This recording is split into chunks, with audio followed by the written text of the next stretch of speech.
All right, so you ready to check out the boneyard? All right, check it out. So this is where all my scraps and my mistakes live, and there's probably an equal amount of both. It's very difficult to get metal hauled off. You have to hire somebody, or it's not enough for a company to come here and set a dumpster, apparently. So I'm hanging on to it until I do have enough, and then we'll have to spend a day getting rid of it or something. Weeds or stuff growing up between it now, but I have everything sitting on pallets. You know, in time that's going to rot, but as of right now, I can come in here with Roberto, my skid loader, and pick everything up and get it out of here. But right there's a set of rails that we just tore out. Fabricator had built these, and they're in a super high-end home, and they just didn't look like they belonged in a high-end home, unfortunately. He did a good job, like welding. Didn't weld all the way around stuff. I hate to pick on somebody else, but just didn't look like high-end work. So builder hired me to come in and replace them, and we brought them home, cut them up, threw them in the boneyard. So we got this here. This came from the city project that I did downtown. I had to cut letters out and attach them to the globe, the big stainless steel globe, so I ended up buying another half, and I cut all of the letters that are positive added to the globe out of this, and this is what I got left over out of it. So it's just sitting back here. Lots of leftovers. Put everything in buckets. Everybody can carry a bucket full of metal. Most of them have holes drilled in them. We need to come out here and do that, but I keep everything in buckets. That way, if we have to throw them into a dumpster someday, it's easy to do, and it also works really well in the shop. So buckets are like $3-4 bucks a piece. Sometimes they're free. And we got a staircase here. Was made a very expensive mistake on a staircase. It was 2 full flights, and there was a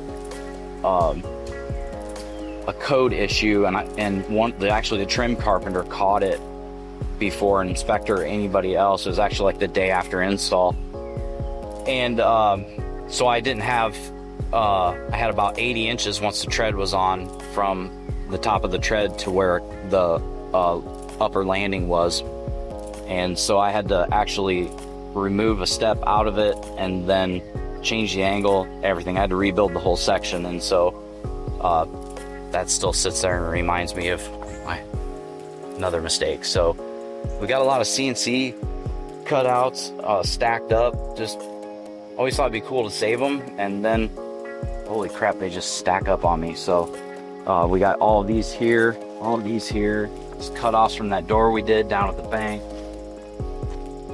and then it just goes on and on. We got the pile of tubes right there from all like my staircase projects, just cut off some leftovers. I just have a hard time getting rid of some of this stuff too, so I'm not like that stuff I'll get rid of in these buckets, but some of that stuff I'll keep.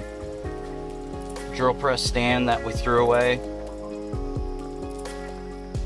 Silly guards for our brake press. They were just big and in the way. Just be careful. More CNC sheets, and then I've got some galvanized tin over here for the shop for when I continue to finish out the walls. I got plenty of it. I bought it all at a sale. And then more buckets. Somebody gave me a fan.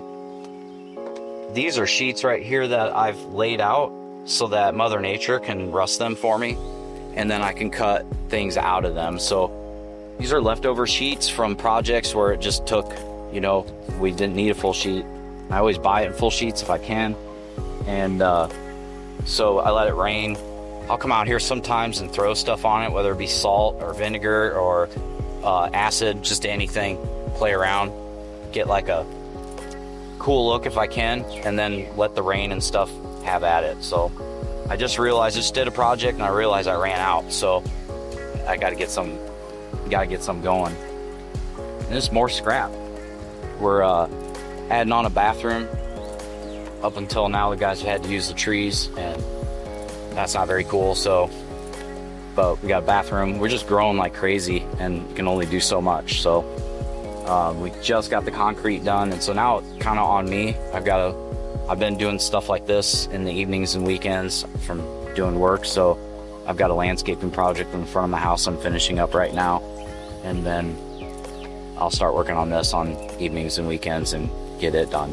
But it'll be cool to have this. The guys will be happy, and I won't feel like a loser. So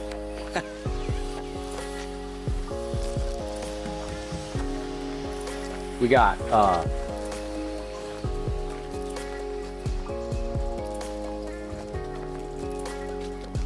so at the steel shop, the owner is Kevin. He's like 10 years older than me. He's been really good to me. I can ask him questions, I get advice from him. He's just very good to me, and he cleaned out his personal shop and had all this metal sitting here under this tarp, and just didn't really have space for it. It was already rusty anyways, and so I just threw a tarp over it to keep all the damage. Probably need to throw a new one on here, but once in a while, if we got to build something for the shop or just something random outside, or maybe I want it to be rusty, I pull it out of here. And other times just kind of saved my ass looking for something. So he just dropped this off. He gave me the rack and everything. I didn't have to pay him any money. Just it's a lot of metal in there, and it saved my ass a few times. So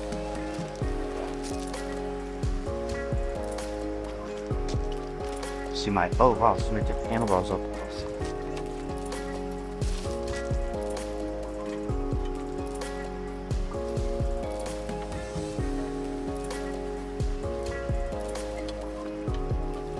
This is a bicycle that, like, before I moved to Columbia, Missouri, I pulled it out of a shed across the road from my house, and it had been run over or something. So I straightened it out the best I could. I didn't have any money and was just wanting to play with something, and I think I stole the handlebars from something, and the seat was a random seat that I had found, and I made this. I mean, this is like probably 30 years ago, so it was quite, maybe 25, but I section cut. I just did a bunch of slices and then rolled the seat bar back, or this tube back here, and you can see all my welds that I had to make, and then I added these pieces in. Yes, and I think I raked out the neck on it too, just a little bit.